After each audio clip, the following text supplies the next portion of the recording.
Olá, sejam muito bem-vindos todos os nossos ouvintes da IBC Fortaleza, de outras partes da cidade, do Brasil. Esse aqui é o IBC Cast, o podcast da IBC, em que a gente discute a palavra de Deus, hoje mais Bíblia, né? Em que a gente se aproxima para entender o que é que a Bíblia tem a nos dizer sobre os mais diversos temas. Eu sou o Daniel e hoje nós temos um convidado muito especial para falar sobre um tema bem polêmico, que é a unidade no corpo de Cristo, né? Será que determinadas situações de divergência, de conflito, são simplesmente isso, uma parte da diversidade do corpo? Ou será que elas constituem uma heresia, algo que a gente precisa combater, discutir? Para falar sobre isso, o nosso convidado muito especial, que é o nosso pastor Armando. Tudo bom, pastor? Valeu, Daniel. Prazer estar com você, com os que nos veem e ouvem, né, por esse podcast. Então, nós estamos aí para conversar sobre unidade. Aliás, quando a gente fala de unidade, nem parece que tem nada polêmico, né? Porque a gente logo declara que a gente é um em Cristo Jesus. Mas eu acho que há implicações práticas disso e vale a pena a gente cavar um pouquinho e estimular um pouquinho o nosso pensamento aí, nosso senso crítico também, e algumas polêmicas que aparecem em torno desse tema unidade, né? Isso, quando eu penso em polêmica sobre isso, a primeira coisa que eu lembro é que não era para ser polêmico, né? Porque a Bíblia fala o tempo todo que nós somos corpo, mas hoje em dia a igreja se encontra tão dividida que às vezes a gente nem precisa que venha de fora, né? A gente tem um conflito entre nós mesmos, dentro da mesma igreja ou entre as igrejas cristãs. E aí, assim, a primeira coisa que eu queria perguntar, pastor, é como é que a gente consegue entender se uma divergência entre o membro e a liderança da igreja, entre aquilo que a igreja prega, confissão de fé, até que ponto essas divergências são saudáveis ou elas são uma heresia, né? E para isso eu queria saber primeiro o que é uma heresia, né? Interessante, tá? Começamos bem. Eu queria, talvez, para fundamentar tudo isso, dizer que unidade não é algo que a gente constrói, é algo feito, é algo que é realmente produzido pela ação de Deus em nós. Ele nos colocou para dentro de uma família. É como se a gente tivesse sido jogado dentro de um pote e, amigo, não tem opção. Nós temos o mesmo Deus, o mesmo Espírito, o mesmo Senhor. Então, eu acho que o grande apelo do apóstolo Paulo para todos nós, que está descrito aqui em Efésios, no capítulo 4, é que nós devemos, no verso 3, né, preservar. Então, nós temos que nos esforçar para preservar, algumas traduções dizem guardar a unidade do Espírito num vínculo pacífico, né, sendo a paz esse vínculo. Então, há um apelo veemente do apóstolo Paulo. Aliás, ele usa 3 capítulos de Efésios explicando a fundamentação, qual foi o custo real dessa junção de pessoas, né, desse aglomerado de pessoas, o que ele teve que fazer para nos tirar de vários lugares e nos jogar num só lugar, num só corpo, num só pote. E agora ele está dizendo, não bagunça não, preserve o que eu fiz, certo? Custe o que custar, preserve o que eu fiz. É um só povo de várias culturas, de todos os povos, né? Exato. Aí, meu amigo, não é um pote de uva, é um pote de tudo quanto é... Salada de fruta. É, né? Salada de fruta, né? Ele disse, agora então vocês preservem. E aí ele dá a dica do vínculo, da paz, da ideia do amor, né? Que é essa liga, é a única liga capaz de nos manter juntos. E, obviamente, reconhecendo o teor da natureza humana, né, porque somos diferentes, porque temos diferenças, porque pensamos diferente, porque temos percepções diferentes sobre a vida, e inclusive sobre aquilo que nos é ensinado. Então, estas percepções, elas são, vamos dizer assim, os gatilhos que vão provocando na unidade as fissuras, né? Vai tensionando e vai criando tensão e provocando a desunidade ou a desunião, e eu acho que é isso que o apóstolo Paulo tanto fala nas suas epístolas. Aí você mencionou uma coisa importante, que é óbvio que nós estamos todos no mesmo corpo e temos opiniões diferentes sobre uma série de coisas. Pensamos diferente, temos opiniões diferentes. Mas aí existe um termo que você usou muito bem aí, que é o termo heresia, a ideia de heresia. A heresia é um termo grego que tem algumas passagens do Novo Testamento, inclusive em Atos, várias passagens, E em 2 Pedro 2,1 diz assim: assim como no meio do povo surgiram falsos profetas, assim também haverá entre vós falsos mestres, os quais introduzirão dissimuladamente heresias destruidoras, até o ponto de renegarem o soberano Senhor que os resgatou, trazendo sobre si mesmos repentina destruição. Aqui ele está falando de um ensino intencional, né, de uma heresia que não surge de uma dúvida normal, não surge, inclusive, da prerrogativa que o ser humano tem de até questionar Deus. Né? Quando você lê os profetas, você lê o livro de Jó, por exemplo. Né? Rapaz, por que eu nasci? Eu deveria ter sido um aborto. Né? Então, a Bíblia, não só no livro de Jó, na sapiência dos patriarcas da igreja, dos pais da igreja, dos primeiros que creram e que expressaram a sua fé, mas, por exemplo, nos Salmos, né? E até o apóstolo Paulo disse: eu cheguei a desesperar da minha própria vida. Então, a Bíblia, ela admite que você faça questionamento como esses homens fizeram, tá? Mas isso não quer dizer necessariamente uma heresia. É uma dúvida. De onde parte, né, esse questionamento? Exato, de onde é uma coisa sincera. Você está perguntando porque você tem real dúvida. Outra coisa é uma heresia. Heresia tem uma conotação de que você vai de encontro, né, àquilo que já está estabelecido, certo? Você tem um corpo de fé básico e você então vai de encontro àquilo. Você é dissimulado, você sabe, como esses indivíduos aqui de 2 Pedro 2,1. Aparece, por exemplo, a palavra heresia como também sendo uma espécie de seita, né? Um grupo que corre por fora. Em Atos 5,17 fala da seita dos saduceus, que não acreditavam, por exemplo, na ressurreição. Sim. Então, como eles negavam a ressurreição a priori, eles passam a ser heréticos porque vão negar a ressurreição de Jesus. Se Cristo não morreu, a nossa fé é vã e nós vamos padecer nos nossos pecados, né? 1 Coríntios capítulo 15. Depois tem a seita dos fariseus, que em Atos capítulo 15 também, no verso 5, fala da seita dos fariseus. E essa palavra seita tem por trás o termo grego heresia, certo? Por que era heresia? Ora, heresia porque os fariseus queriam que o judeu convertido continuasse cumprindo a lei, que a salvação para eles seria o cumprimento da lei e não a graça de Jesus. Por isso são chamados de seita. Tem também a seita dos nazarenos, em 24:5.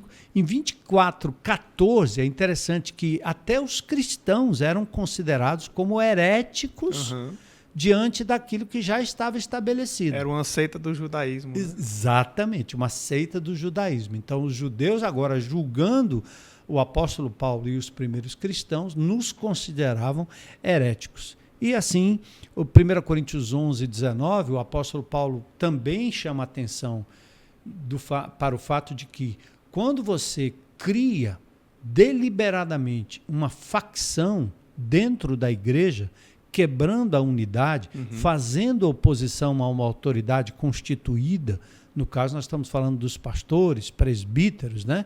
Você então está fazendo está propondo uma facção que se contrapõe àquilo que é pregado, que é vivido dentro da igreja. Então, em 1 Coríntios 11:19, a palavra heresia está por trás desse termo facção. Agora, é interessante, historicamente, né? Quando morre o último apóstolo, João, a igreja, eu acho que tem um historiador chamado Bauer, que ele preconiza o fato de que, logo depois da morte dos apóstolos, muitas heresias surgiram. Porque a igreja era muito nova e estava tudo muito novo. Nós não tínhamos ainda o Novo Testamento consolidado, imagine, né? Então se pensava em todo tipo, tanto que aí nós tivemos Irineu, nós tivemos outros pais daí, Atanásio. Tem o arianismo, né? Aí surgiram as várias seitazinhas que eu vou até mencionar aqui. Mas aí nós temos estes pais da igreja que escreveram, inclusive, compêndios largos contra heresias. O primeiro escreveu contra os heréticos e depois o outro contra as heresias. E aí nós tínhamos, naquela época, as heresias elas tinham um foco muito, muito claro e perigoso, que era a deidade de Cristo. Era olhar para trás e ver se o homem Jesus era de fato Cristo Messias. E se ele, homem Jesus, Cristo Messias, era Deus que se fez gente, então era um questionamento sobre a deidade. Então nós vivemos ali pelo menos 3 séculos de dúvidas, porque nada ainda estava estabelecido. Então esse foi um momento que o Espírito Santo realmente teve que trabalhar muito. Nós tínhamos o gnosticismo, né, que tinha aquela ideia de que o Deus da razão era diferente daquele Deus criador e o Deus da moral do Velho Testamento, né? Nós temos o marcionismo, que também mostra Jesus como sendo... Jesus cultuava um Deus ou se relacionava com Deus diferente do Deus do Velho Testamento. Nós temos o montanismo, que aí era uma espécie de pentecostalismo precoce, né? Porque eles acreditavam nas revelações do Espírito Santo. Então, todos nós temos o Espírito Santo, nós estamos no Espírito Santo, então o que o Espírito Santo revelasse virava verdade, virava doutrina, e isso enquanto... Ficava adicionando o tempo todo. Adicionando. Enquanto os textos das cartas de Paulo, de João, estavam sendo consolidados, estavam circulando, mas veja que ainda tinha muita brecha, além do Velho Testamento, exatamente para essas heresias.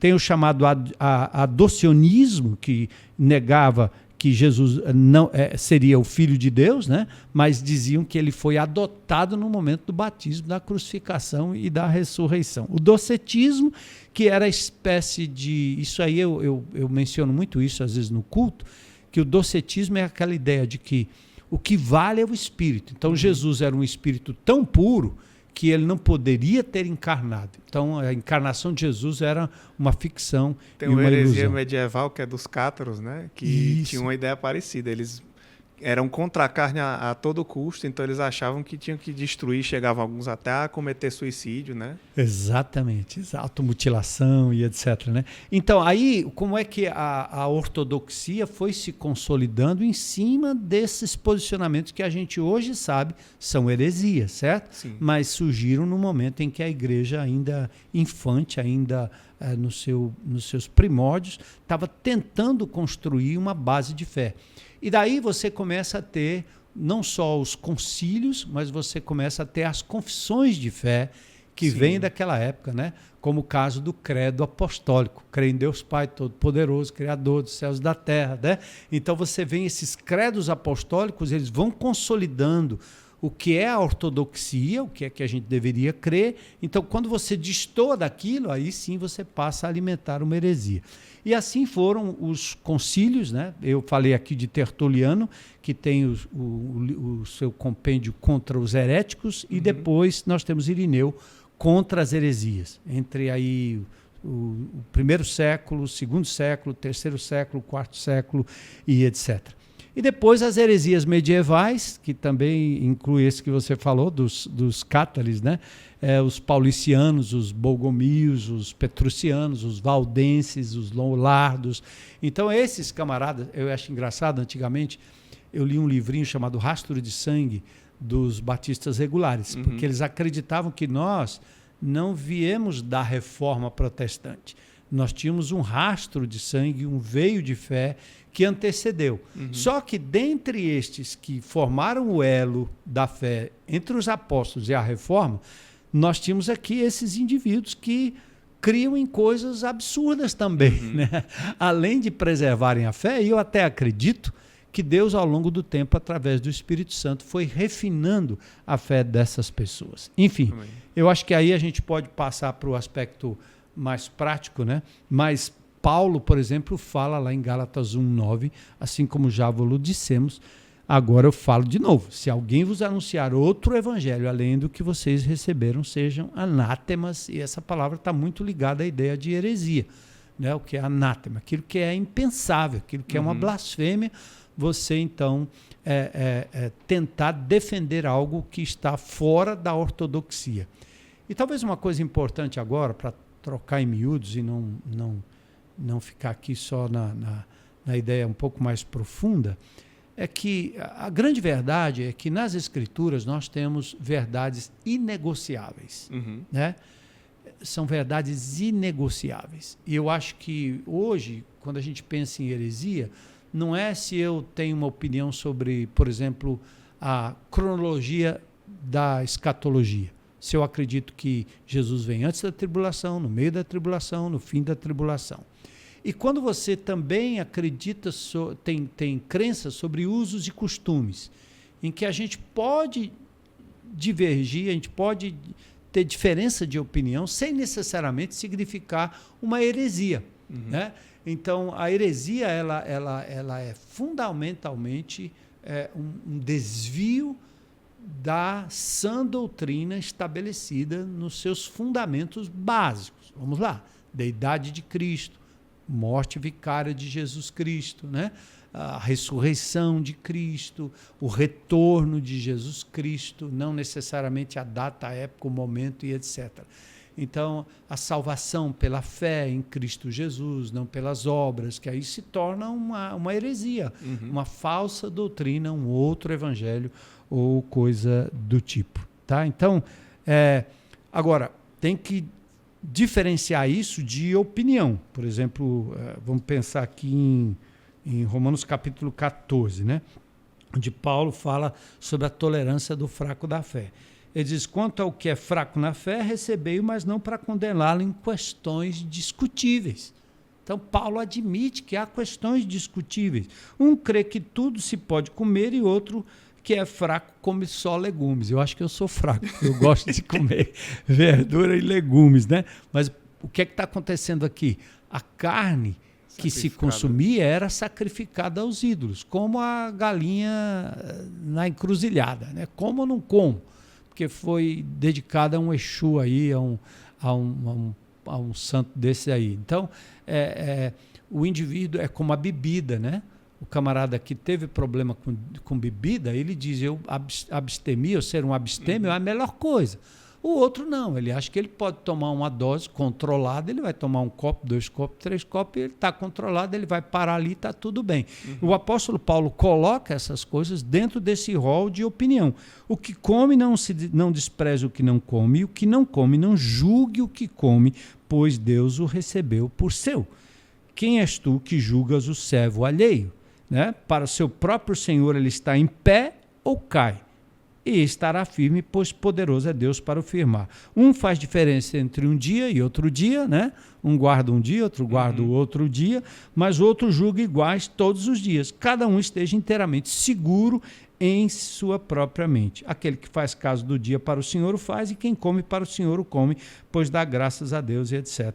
E aí o apóstolo Paulo, então, dando a orientação de que é uma questão de opinião própria, pessoal. Você tanto não deve julgar o outro, quanto ele não admite que você seja julgado pela congregação. Então é a diferença entre heresia e uma opinião, um conselho que você dá e o camarada segue se quer. Né?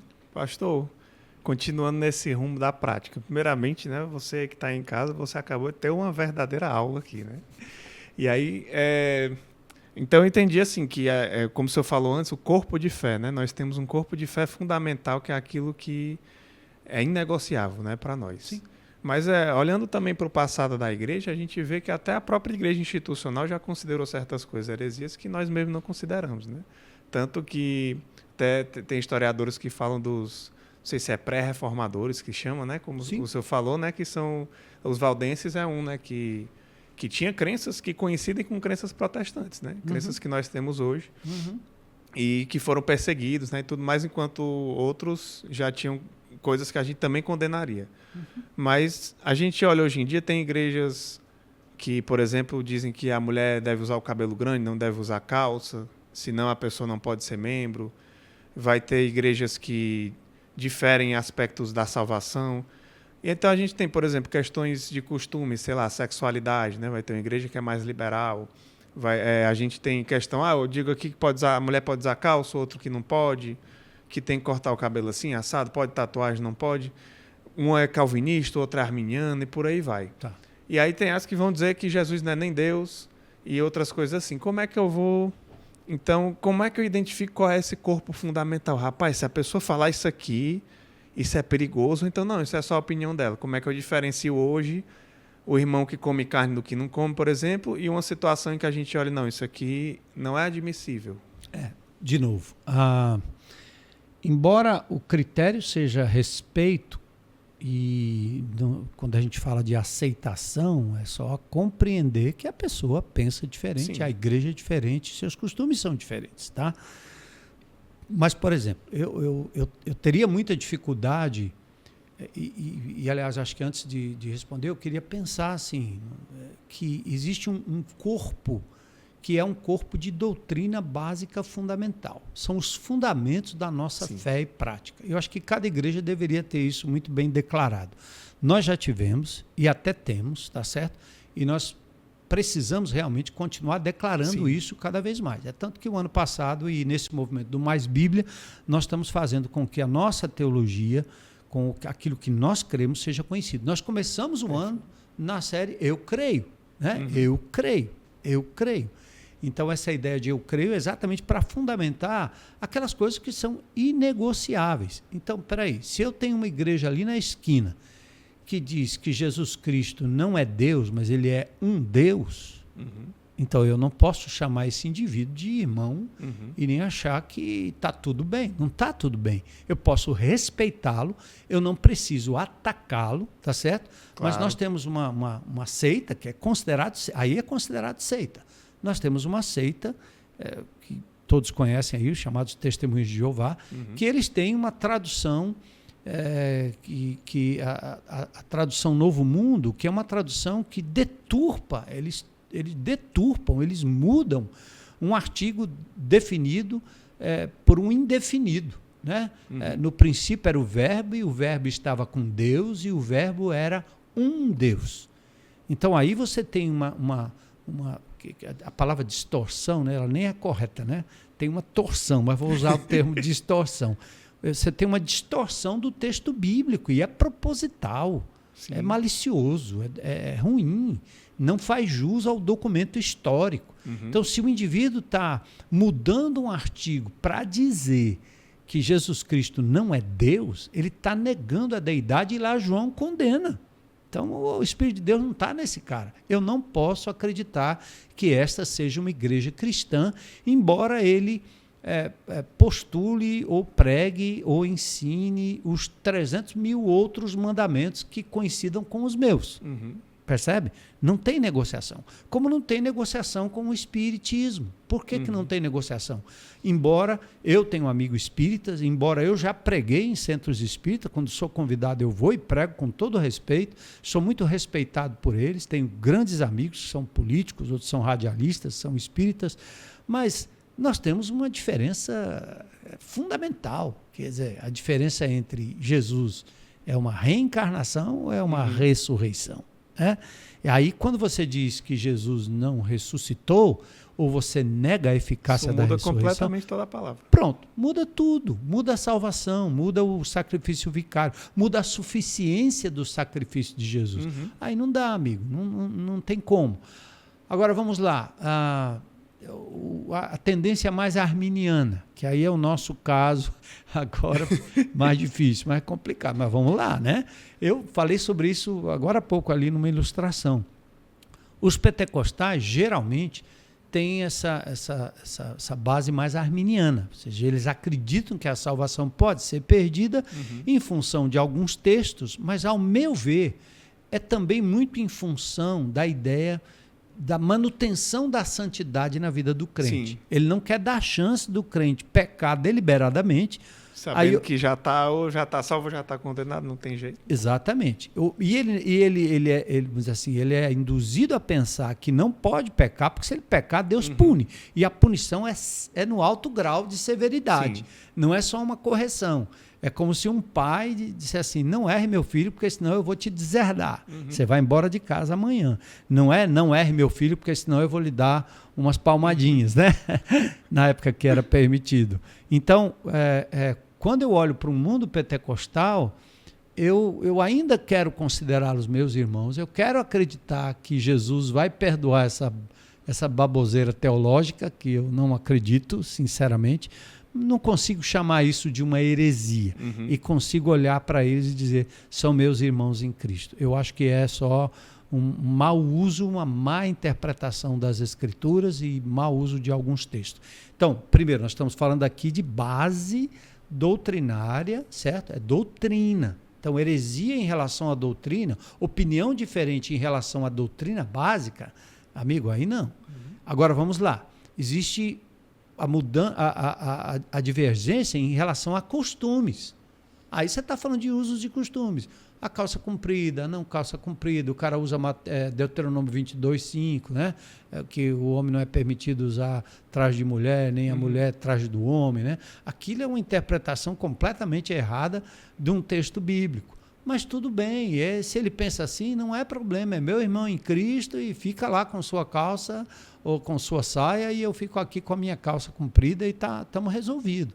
Aí é uma divergência de usos e costumes, né? Lembra, na nossa época, a bateria não podia, né? Aliás, tem um grupo Imagina aqui... Imagina o forrozinho pé de serra que tem aqui no Arraial. Tem um grupo aqui, daquela época medieval, os petrucianos, que eles acreditavam no celibato, no batismo infantil, e o órgão era o único instrumento permitido. E isso nas nossas igrejas durante muito tempo prevaleceu. Isso diz respeito a usos e costumes, não é doutrinário. Usos e costumes. Outra coisa, aí você entra numa outra seara, que se eu pudesse também dividir aqui, eu dividiria. Sei que há interseções, mas a outra seara é a seara da moral, da ética. Aí, amigo, aí é complicado. Eu ia só lançar logo aqui, então... que é justamente isso. Eu ia dizer, por exemplo, né, pastor, a gente tem o nosso credo apostólico, né, a gente tem ali o básico do que determina a salvação, né, que nós cremos que até tem lá no Didaquê, né, que é lá das origens, lá dos apóstolos, né, da igreja primitiva. Que, se a gente pudesse resumir, acho que seria mais ou menos que Jesus Cristo é Deus, que se tornou homem, veio ao mundo, né, sofreu tentações, mas não caiu, morreu morte de cruz, carregando nossos pecados, ressuscitou ao terceiro dia e, através disso, oferece salvação a todo aquele que crê. Então, vamos supor que eu creio em tudo isso, chego aqui na IBC, me batizo, enfim, digo, eu creio em tudo isso, que Jesus ressuscitou dos mortos pelos meus pecados e sou perdoado e tudo. Mas eu digo que, por exemplo, sexo antes do casamento não é pecado, é normal. Isso é uma coisa da moral antiga e tal. O que a gente faz com a pessoa que chega, por exemplo, é uma questão de moral, que é um pecado na Bíblia, mas não faz parte do fundamento que nos torna salvos. Pronto. Lembra que eu estou dividindo aqui em 3 departamentos, 3 círculos. O círculo da doutrina fundamental, que tem a ver com o didaquê, certo? Estou falando de usos e costumes, se são gostos, pode, não pode, isso aqui pode, isso aqui não pode, isso aqui pode, isso aqui não pode. Aí eu estou falando de questões morais. Aí nós estamos falando de fornicação, estamos falando de adultério, né? Questões de casamento, recasamento, tem uma série de coisas aqui. Então, esse caso em particular do indivíduo que acha que pode praticar sexo antes do casamento, para mim ele viola um princípio muito, muito basilar das Escrituras. Isso aí vai para todo canto. A virgindade, né, até o casamento é um postulado bíblico. Está no exemplo de Maria com José. Ele se espantou quando ela apareceu grávida e disse, agora, eu vou ter que deixá-la, porque não era normal. Aliás, o casamento nas Escrituras, o camarada passava 1 ano noivo sem tocar na noiva, para depois, na noite de núpcias, ter aquele momento especial. E esse une-se a sua mulher e torna os dois uma só carne, não é um enfeite, é uma relação íntima que consolida o casamento e assim por diante. Então, nesse caso, o indivíduo batizado e que faz parte da igreja, que crê na salvação em Cristo Jesus, ele precisa ser confrontado com a verdade, dado a ele a oportunidade de rever o seu conceito, de deixar o seu costume, e obviamente que um deixa com 1 semana, deixa com 2, deixa com 3, deixa imediatamente, né? Mas essa é a nossa orientação. E caso o indivíduo persista naquela prática, aí viria então a disciplina bíblica de Mateus 18. Você vai lá, confronta, vai lá, o cara não quis resolver, vai lá e vamos levar para a igreja. E a igreja vai ter que decidir a exclusão dele. A grande verdade é que hoje está muito mais aconselhável o indivíduo buscar uma congregação onde ele encontre guarida para esse tipo de crença. Por exemplo, o homossexualismo, né? O indivíduo, a gente acolhe o homossexual. A gente acolhe a pessoa que tem preferência sexual diferente daquilo que seria o padrão bíblico, Uhum. tá? Padrão de Gênesis, macho e fêmea, homem e mulher, para a procriação, né? E a homossexualidade não é uma novidade, é uma coisa que existe já há muito tempo e há muitos anos, e tem na Bíblia, na Palavra de Deus, textos muito claros falando que essa não é uma opção para quem quer seguir o Evangelho de Jesus. Mas há pessoas que ou não estão dispostas a fazer, por exemplo, um voto do tipo eunuco, né? Porque às vezes o indivíduo pode dizer, rapaz, eu tenho atração por pessoa do mesmo sexo, mas sabendo que isso é uma violação de um princípio bíblico fundamental que está aqui no bojo da moral, então eu opto por me manter sem sexo. Sim. Como se fosse uma freira, um padre, é o celibato Sim. forçado, é o eunuco por opção, certo? Ah, mas aí eu não aguento, não quero, não acho que está legal, que não é isso. Meu amigo, então você tem que procurar uma outra comunidade que vai acolher e existe, né? Ah, vou considerar que isso, o cara perdeu a salvação? Para mim, não. Vou considerar que ele vai para o inferno? Para mim, não. Mas eu vou considerar que ele resolveu manter a sua postura violando princípios bíblicos. Nós tivemos um caso ontem que nas perguntas do podcast lá do pessoal da faculdade lá do Maciço de Baturité, né? Do pastor Edilson, que alguém perguntou sobre o ministério da mulher na igreja. Então, eu fui muito claro quanto a isso. A Igreja Batista Central de Fortaleza não crê que a mulher, primeiro, nós cremos que a mulher não é diferente ontologicamente do homem, que ela tem a mesma importância diante de Deus, o mesmo acesso à salvação em Cristo Jesus, contudo, existe uma hierarquia funcional, certo? E essa hierarquia funcional é como você, sendo mulher, se submete a um homem que é o dono da empresa, ou como homem você se submete a mulher como dona da empresa. Então, tanto a família quanto a igreja, nós temos os mesmos padrões de autoridade. 1 Coríntios capítulo 11, mostrando inclusive que Deus é o cabeça de Cristo, Cristo é o cabeça do homem, o homem é a cabeça da mulher. Se o homem, sendo cabeça da mulher, fosse superior ontologicamente à mulher, Deus seria ontologicamente superior a Jesus. E não é o caso, né? Eles são um. Sim. Né? Então, esse é um outro princípio. Outra coisa, quando Paulo fala sobre essa relação, ele sempre volta para Gênesis. Ele diz, no princípio, não foi assim. E não é permitido que a mulher exerça autoridade sobre o elemento masculino no que diz respeito ao ensino, à exortação, à palavra de Deus. É como Deus dissesse, não entra aí não, porque existe aí uma hierarquia funcional e isso vai ter que ser preservado, como era em 1 Coríntios 11, em todo aquele descritivo até, falando sobre véu, aquela história toda, que é ressalvado o uso e costume do véu, porque Paulo diz, nós não temos esse costume, vocês estão brigando por uma coisa que nem nós, nem as igrejas de Deus têm esse costume que vocês estão querendo bater aí. Então, o princípio de autoridade virou uma questão de usos e costumes, né? Então, aqui na IBC, eu tenho pessoas aqui que provavelmente pensam diferente de mim nesse aspecto. Sim. Sendo líder, o que a pessoa faz? Ela entende meu posicionamento, demonstra que pensa diferente, mas ela se submete. Sim. Então, a ideia é, a submissão significa que você não vai ensinar isso e nem vai contraditar a liderança, embora você tenha o direito de pensar que a dona Maria, sua esposa, deveria ser pastriz ou pastora ou coisa parecida, né? Então, isso já aconteceu na IBC e certamente existem esses casos aí também. Então, eu estou entendendo, eu achei muito legal essa divisão que o senhor fez, porque vê se o meu raciocínio faz sentido. Eu vejo que existe a doutrina fundamental, essa diz respeito à salvação. E quando tem alguém maliciosamente, né, impondo algo que vai contra essa ortodoxia, essa doutrina básica, que é aquilo que eu falei do credo, né, e tal. Então, isso seria uma heresia, algo que é muito danoso para a igreja, que precisa ser cuidado, tratado. Existe a coisa dos costumes, que tem a ver com as opiniões, as personalidades, os estilos, a cultura daquela igreja, que não tem a ver necessariamente com pecado, nem com e nem muito menos com a salvação. E tem as questões de moral que tem a ver com o pecado. E aí, diferente da heresia, aquilo não diz respeito à salvação.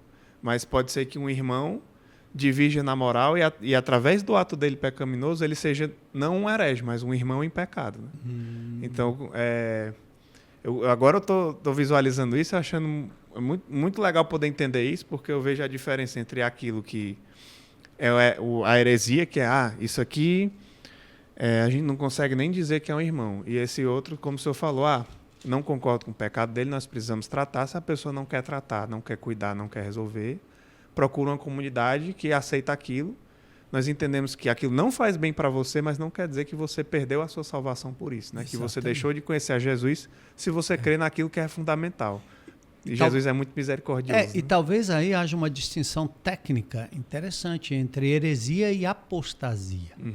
A apostasia não quer dizer necessariamente uma heresia que tiraria a pessoa, vamos dizer assim, da sua fé concreta em Deus. Ele simplesmente apostatou da fé, mas não é dessa fé para a salvação. Talvez haja uma diferença aí, porque a palavra heresia é muito mais forte que a palavra apostasia, embora a gente até inverta e use diferente, ou use sinonimamente falando, né? Quer dizer, você diz que uma palavra é igual à outra. Não é. Uma coisa é o desvio de um caminho que o indivíduo lá na frente pode voltar. E outra, inclusive a questão da apostasia, né? Que o indivíduo ele não só ele apostata da fé básica de usos, costumes e etc., e ele leva consigo outros, né? Como na heresia também acontece, mas a apostasia é um pouco disso, é um desvio de rota que o indivíduo pode ser trazido de volta. Perfeito. Pastor, eu queria encerrar com uma pergunta, então, para a gente olhar para o que a gente tem feito para o nosso futuro. Como é que nós conseguimos, então, estimular de forma prática no nosso dia a dia a unidade dentro da nossa comunidade da IBC e entre nós e outras igrejas espalhadas por aí? Como é que a gente consegue incentivar essa unidade na diversidade, né? Que as pessoas consigam exercer seus dons, os seus estilos, as suas personalidades e, ao mesmo tempo, se manter unidos dentro do corpo de Cristo. Aliás, você tocou num assunto que é outro assunto bastante delicado e até polêmico. Meu posicionamento é um posicionamento até considerado por alguns como estranho, né? Como é que a gente promove a unidade das igrejas de Fortaleza? Tá? Toda vez que a gente tenta fazer um projeto juntos, como as igrejas de Fortaleza, nós sempre esbarramos naquilo que o Paulo mesmo diz. Rogo-vos, andem de modo digno da vossa vocação, com toda humildade. Aí começa o desfile de egos. Sim. Eu quero pregar, eu quero sentar lá em cima, eu quero ter meu nome mencionado. A minha igreja tem que estar acima de tudo, né? Então, é preciso humildade, né? Humildade. E humildade é uma coisa que você pega, mas escorrega nas mãos como água, né? Com você certeza. Tem, quando diz que tem, não tem mais. Eu sempre digo, até o ato de parecer humilde me tira a humildade, né? Porque eu quero usar a humildade para promover a minha arrogância. Então, mas é verdade. Mas para se manter essa unidade entre as igrejas de uma cidade não é fácil. Primeiro, é preciso muito respeito. Respeito pelos pastores, respeito das igrejas maiores pelas igrejas menores. Às vezes tenta até tomar membro das outras, né? Sim, não, isso que acontece. Isso acontece aqui na cidade, em todas as cidades. Meu amigo, eu ouvi dizer que teve uma igreja nos Estados Unidos, que veio aí do centro do Brasil, e que na sua inauguração lá nos Estados Unidos, para captar membros de outras igrejas, eles fizeram uma rifa de um Camaro. Meu Deus. Então teve a rifa de um Camaro, aí lotou de pessoas na inauguração, porque era o dia D onde... Mas sai completamente do propósito. Mas é isso aí, né? E vamos trazer membros de outras igrejas. Então, às vezes, você promove uma conferência e o seu intuito é exatamente, você traz um cantor famoso. Sim. E o cantor famoso vem naquele dia e você divulga para todo mundo, né? porque naquele dia você vai conseguir subtrair gente de outras comunidades. E até igrejas que são construídas em cima de membros de outras igrejas. Aí o cara não começa do zero, ele não consegue. Porque uma coisa é você ter um ou outro de uma outra igreja que eventualmente, num futuro, venha e faça parte desse corpo. Outra coisa é você montar em cima de membros de outras igrejas, sem a essência pastoral, Sim. sem que isso tenha sido uma deliberação, né? Sem que sejam enviados. Enviados, né? Nós perdemos essa noção das cartas de transferência, né? Que tinha muito no Novo Testamento e hoje não temos mais. Então, essa unidade que a gente às vezes fala, ela é meio fictícia, é muito difícil de acontecer em termos da igreja como um todo. Na comunidade local, eu acredito que essa unidade que já existe no Espírito Santo de Deus, ela é promovida, trabalhada, preservada através de ações concretas, né? Eu acho que é através do púlpito, através de movimentos, como o que a gente vai fazer agora, né? O Juntos. O Juntos, né? O Juntos junta, o Junto traz para perto, né? Então, nós estamos sendo desafiados nesses últimos dias a termos uma visão comum dessa unidade. Qual é a visão comum? Gente, nós temos um só Deus, um só Pai, um só Cristo, um só Espírito, né? Amém. Então, você, através da pregação da palavra, do anúncio da palavra, do ensino da palavra, você tira os olhos de circunstâncias e de pessoas e coloca lá no alvo, que é Ele, e nele a gente se encontra, certo? E depois, aí sim, a questão, como ele diz aqui, da humildade, da mansidão, né? Da mansidão, que é super importante também, longanimidade, o suportar uns aos outros em amor, guardando a unidade no vínculo da paz. Aí ele vai, um só Espírito. O texto é fantástico, né? Já mostra tudo. Mas é essa promoção da diversidade, da admiração, é pensar não de si mesmo além do que convém, é você considerar os outros superiores a si mesmo.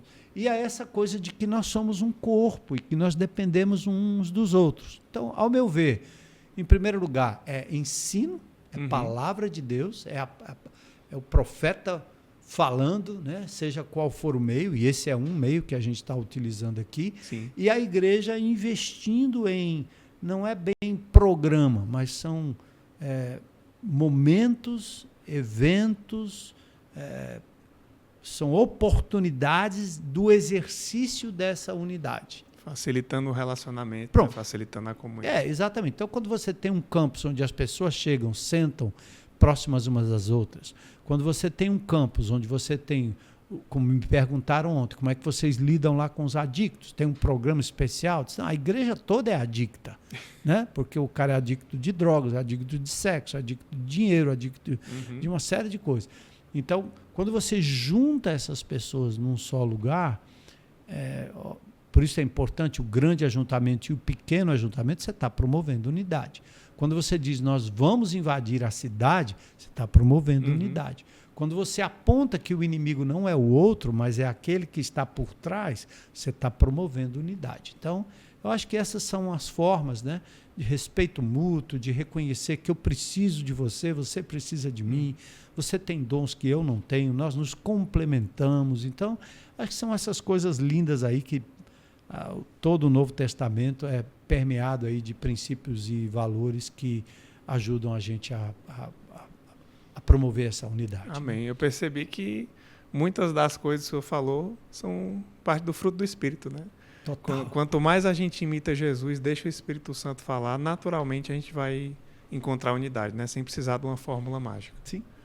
Pastor, o senhor quer deixar algum recado final aí para os nossos telespectadores? O recado final, como o nosso podcast aqui é promovido pelo Mais Bíblia, eu espero que você coma mais Bíblia, né? Que você Amém. Não espere por ninguém, mas que você seja você mesmo o grande consumidor, né, das palavras das Escrituras, porque eu acho que é isso que traz fundamentação para a unidade, para a nossa caminhada, para a nossa missão diante de Deus. E a Bíblia é isso, né? É o que revela quem Deus é, quem nós somos e qual o grande propósito da gente aqui. Então eu quero louvar a Deus por vocês ali no Mais Bíblia, né? Amém. Estão trabalhando, Joel, se você, o Euriano, né? Afonso, esse pessoal, Hamilton, uma turma boa aí que está trabalhando pelo Mais Bíblia, mas mais do que o que nós temos que oferecer é o que você mesmo pode fazer, buscando na palavra de Deus sua fonte de inspiração para a unidade, para tudo isso que eu já disse. Então essa é a palavra que eu deixo e talvez uma outra coisa importante que eu quero dizer para vocês. Estamos aí às vésperas de um grande momento na vida da igreja, onde juntos nós vamos ver os milagres de Deus e o poder de Deus. E a outra coisa final é tudo que nós estamos vivendo nesse pós-pandemia, ao meu ver, tem uma glória muito especial e muito maior acima de tudo que nós já vivemos no passado, tanto como igreja, como indivíduo, como família. Então eu estou muito, muito, muito, muito entusiasmado aí com aquilo que Deus vai fazer, porque a glória desse momento da nossa história vai ser muito maior do que tudo que a gente já viveu lá atrás. Amém. Glória a Deus. Pastor, muitíssimo obrigado pela participação. Foi um prazer ter o senhor aqui com a gente mais uma vez. Você que está nos ouvindo, continue escutando o nosso podcast, o Mais Bíblia, o podcast das gerações aqui do IBCcast. Siga a gente nas redes sociais, a gente está lançando os programas no YouTube, no Spotify, no Deezer, em várias plataformas. E procura aí a IBC Fortaleza em todas elas. Um grande abraço e que a gente siga na unidade com esse mesmo propósito, essa mesma missão que é proclamar Jesus. Um abraço.